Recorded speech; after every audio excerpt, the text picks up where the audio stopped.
Hey yay, it's Kay Yay, and I hope you are having a great day, yay. First, I wanted to apologize for getting this video out so late to you. I bought this book like 2 months ago. I was supposed to have this video out like a month ago. Let's just say that this book was a very hard read. Huh?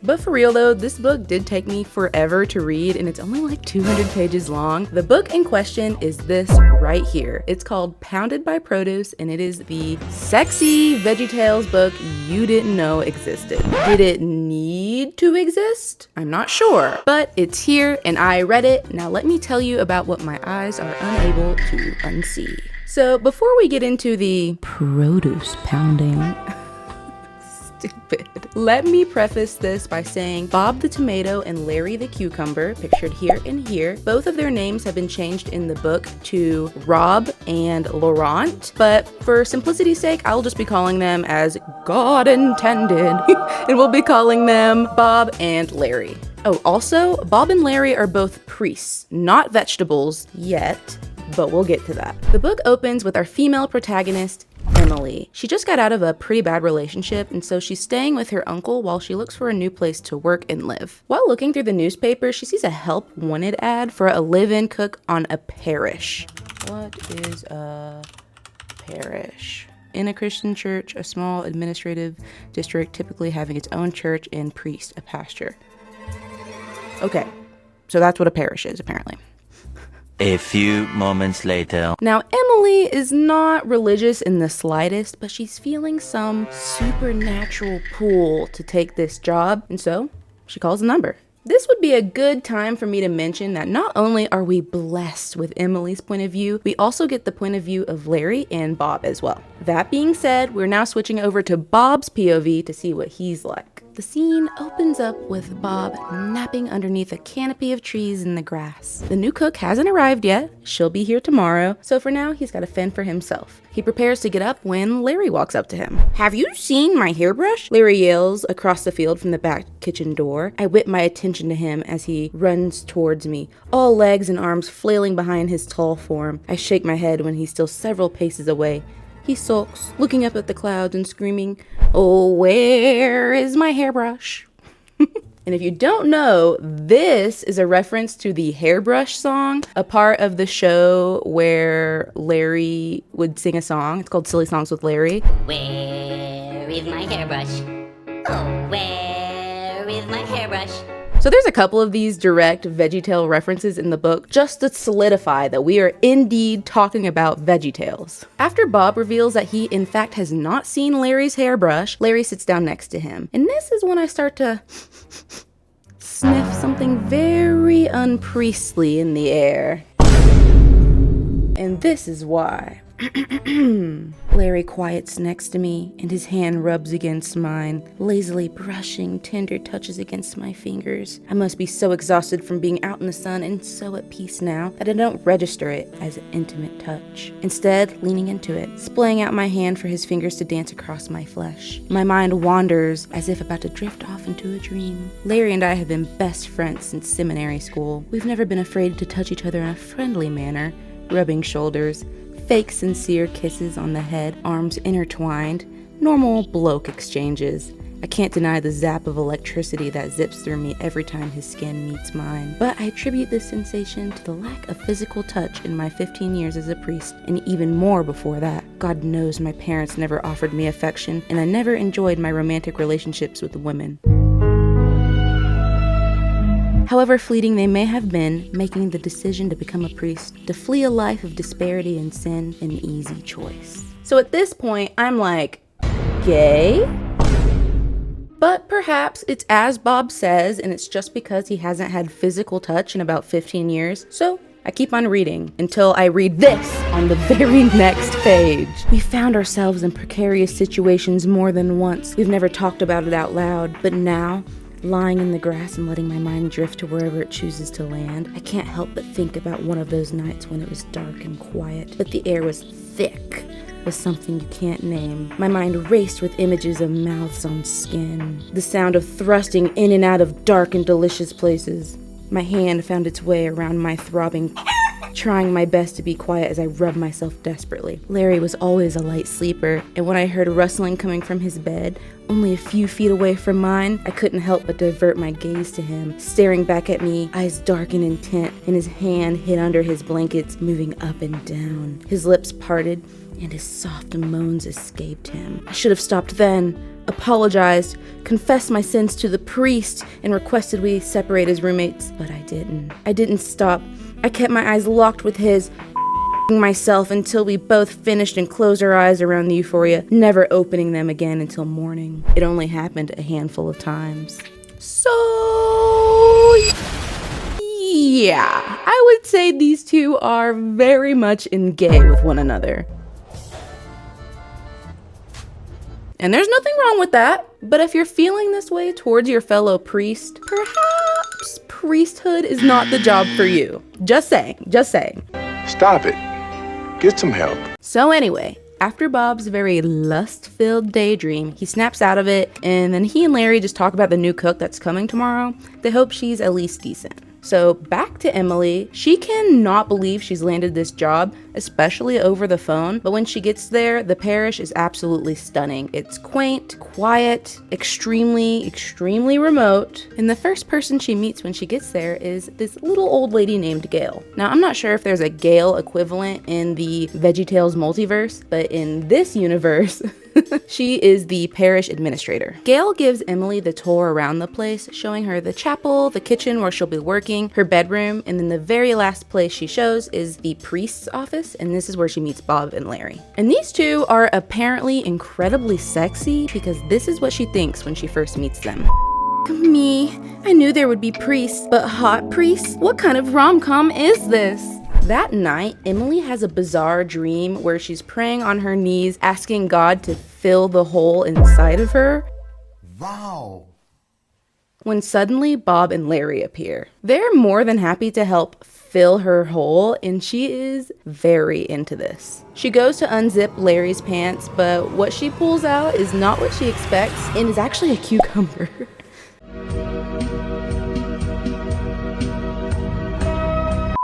And instead of being confused or disturbed, she's somehow even more aroused by this. And at this point, I'm thinking, girl, you just need 10 minutes alone and a good vibrator because what?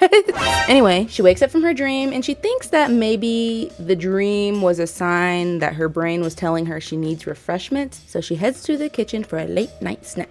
Here she runs into Larry eating a bowl of cereal alone in the dark. Weird. But she doesn't think anything of it and she grabs a bowl herself, and this is where they start kind of getting to know one another. She learns that Larry is a cool priest and says words like and damn. The next day, we finally get Larry's POV, and he's sitting up on the little church stage behind Father Bob, listening to his sermon. He gets lost in his thoughts about how Bob's the real deal and he's not. The only reason he's really there is because he'd follow Bob anywhere. Larry is actually pretty open about his love for Bob from the jump. Well, at least internally that is, because he's never told him how he feels. After the sermon is over, both fathers stand in the doorway saying goodbye to each of their church members. When all the church members are gone, they turn to see an old woman that's dressed in a dark cloak. A large boil sits upon her crooked nose and she smiles up at me with a gap-toothed grin. So obviously a very witchy woman, and she approaches them and says this: "Tonight is the harvest moon where spirits come to play. All that is hidden will be brought to light. You two need a transformation. It's up to both of you to define the true fruits of your soul." Both of the men laugh this off, thinking it's just some crazy, kooky old lady. Larry even says she reminds him of his Nan. And what an insult to Nan, goddamn. Later that night, Bob is having a hard time sleeping, so he heads to the kitchen where he finds Larry. I interrupt this message because Alphonse wanted to say hi, so you guys better say hi to him. If you don't, he'll know and he will cry. So in the comments right now, go and greet your king, Alphonse. Greet him. Do it.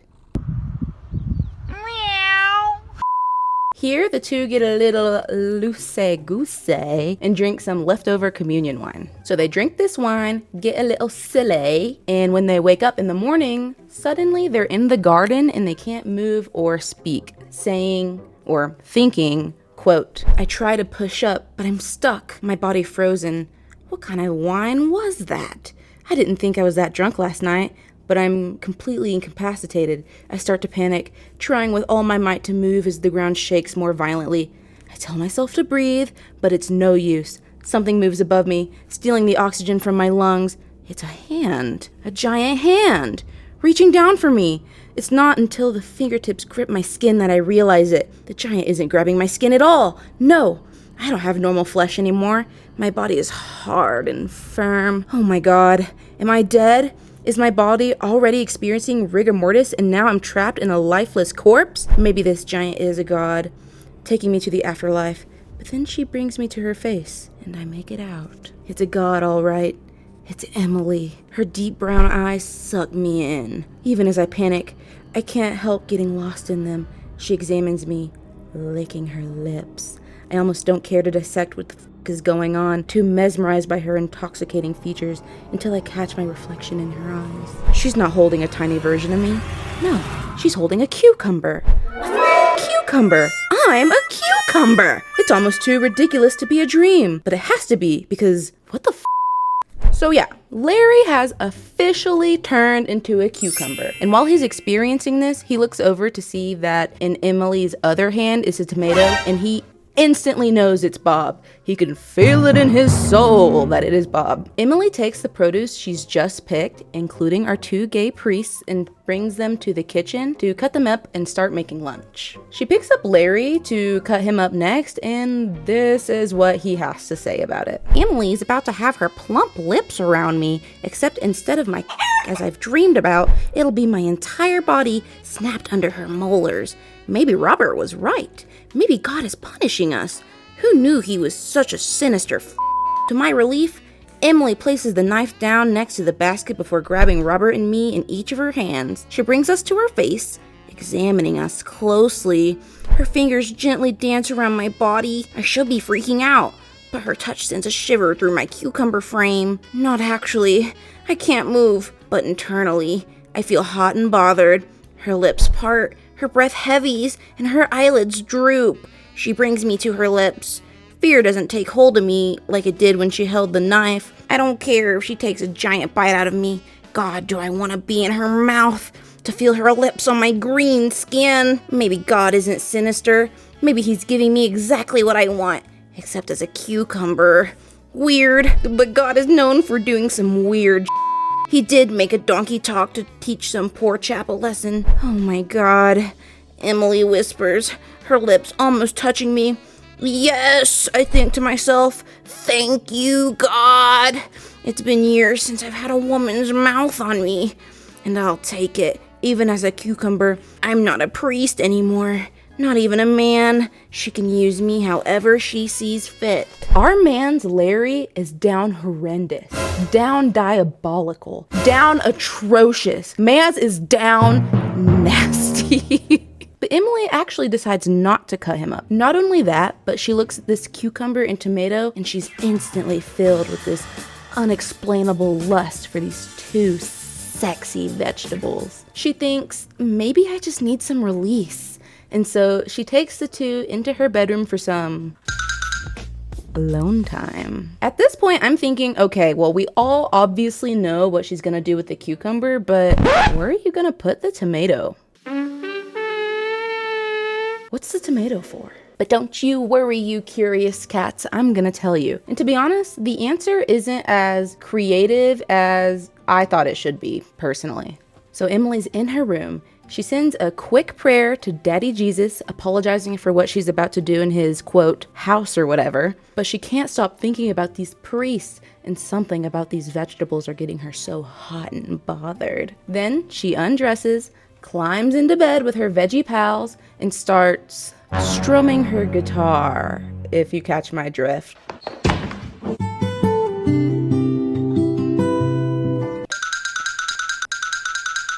Then we swap to Bob's POV, and he watches as she inserts Larry into herself. Oh God, why did I read this?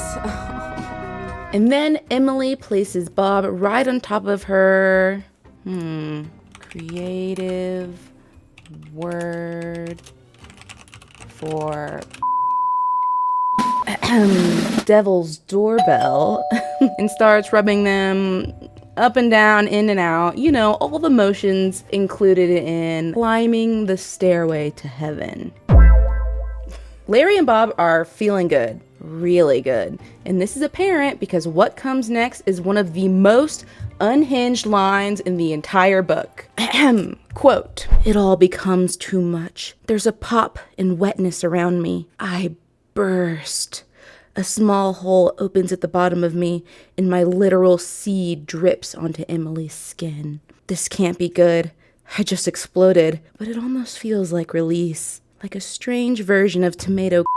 Warmth envelops me until my vision blurs, and my consciousness melts away. Maybe I am dying, but God, what a way to go." After the tomatoey release, Bob falls asleep. In fact, they all fall asleep because several hours later, Emily wakes up, and this is what she has to say about what transpired. Alphonse has joined me for the reading of the will. "Damn, I guess I must make this a more regular thing. Maybe not with the produce, though. That was a little weird. Besides, I didn't enjoy mutilating vegetables. I somehow made them burst and had to clean cucumber and tomato gunk from my crotch. Okay, maybe I actually liked cleaning that up and even tasted a little bit of it. As weird as that sounds, but I will need to head to the pharmacy at some point because I most definitely contracted a yeast infection." What is this book? What is this book? Girly Pop is over here giving herself a literal yeast infection because vegetables just inside of her.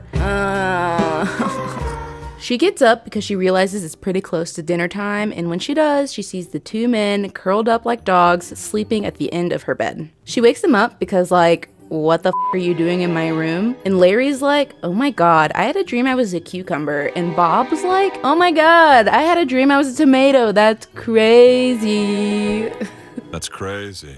And while they're talking about this, Emily is feeling around for the tomato and cucumber she just pounded, but they're not there.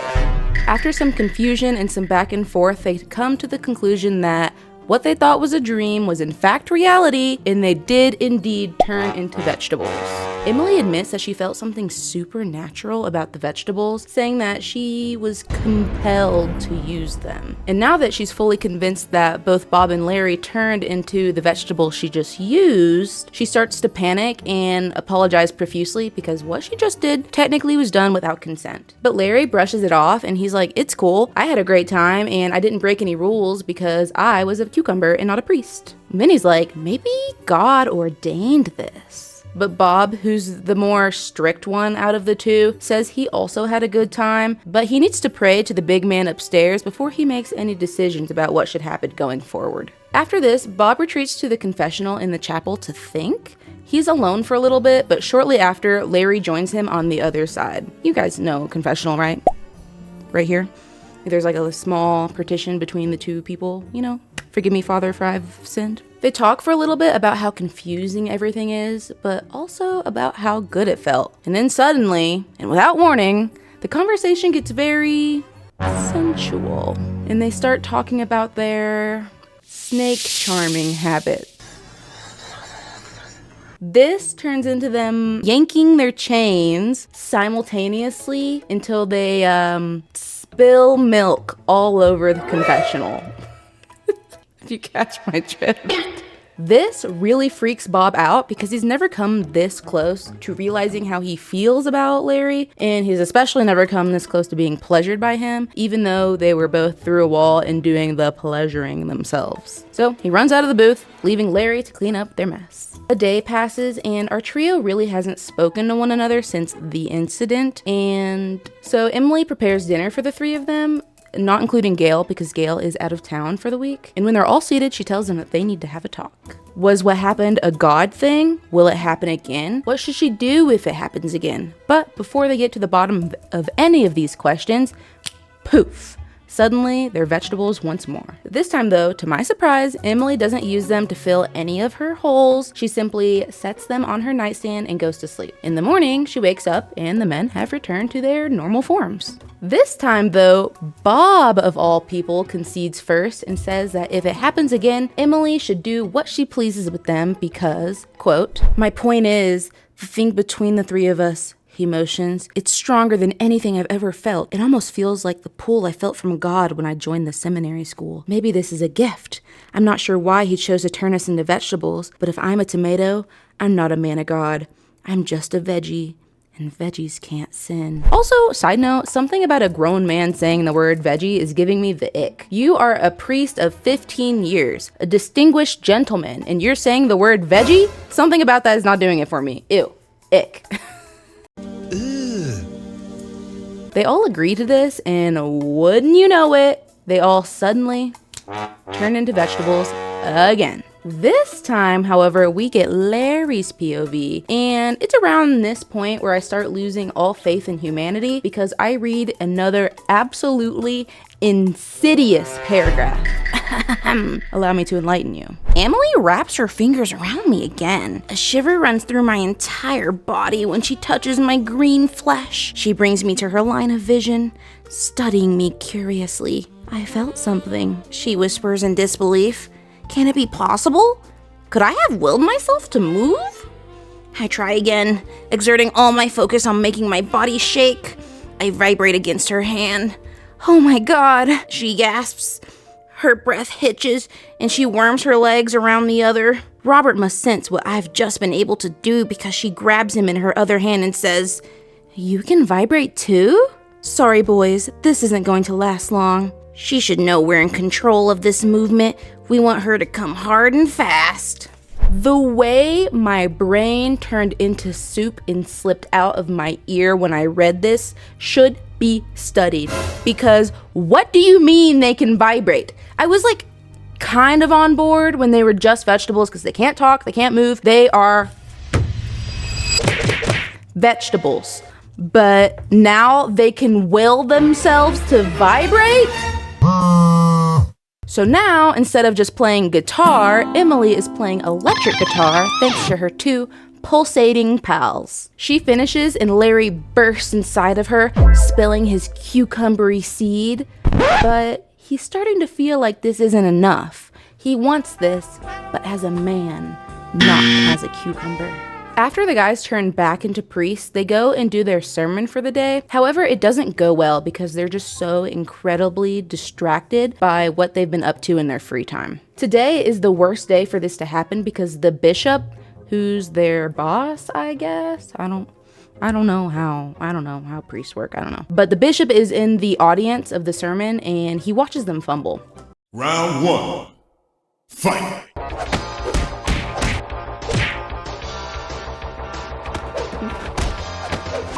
After the sermon is over, the bishop gives them what I can only assume is a stern talking to, because when they leave his office, Bob says the deal is off, no more vegetable fun with Emily, it's too distracting. Larry does not agree with this, but they either have to all be on board or nobody's on board, so they end up slipping a note underneath Emily's door saying the deal is off. The next day, Emily's pretty pissed about not having a say in what's going on, so she's sitting in the garden and brooding, when suddenly she hears singing. Not just any singing, but the water buffalo song from VeggieTales. Everybody's got a water buffalo. Yours is fast, but mine is slow. She follows it and she finds Larry. They start chatting and Larry confesses that in his free time, he likes to write children's songs because he wants to start something called Silly Songs with Larry for the kids in church. Sound familiar? After hanging out for around 10 minutes or so, Larry mentions that they've been together for about 10 minutes or so and he hasn't turned into a cucumber, so they come to the conclusion that they all have to be together for the vegetabling to happen. But that's also not true because if you remember at the beginning, they weren't all together the first time they transformed. But they don't know that. They don't know that. They hang out a little more and it's not long before the mood starts to get steamy. And literally within a page, they start having a full-blown session out in the woods. This time, instead of cucumber seed, he's filling her with normal, regular man seed. Also, this reminds me that Emily literally never went to the pharmacy for that yeast infection she gave herself, so things are probably very crazy down there right now. After Emily leaves the woods, dripping in seed, she finds Bob and talks to him about why things have to stop because she would like to continue. He explains that they're technically in a position of power over her as her bosses, and so it wouldn't be appropriate to continue on. And honestly, I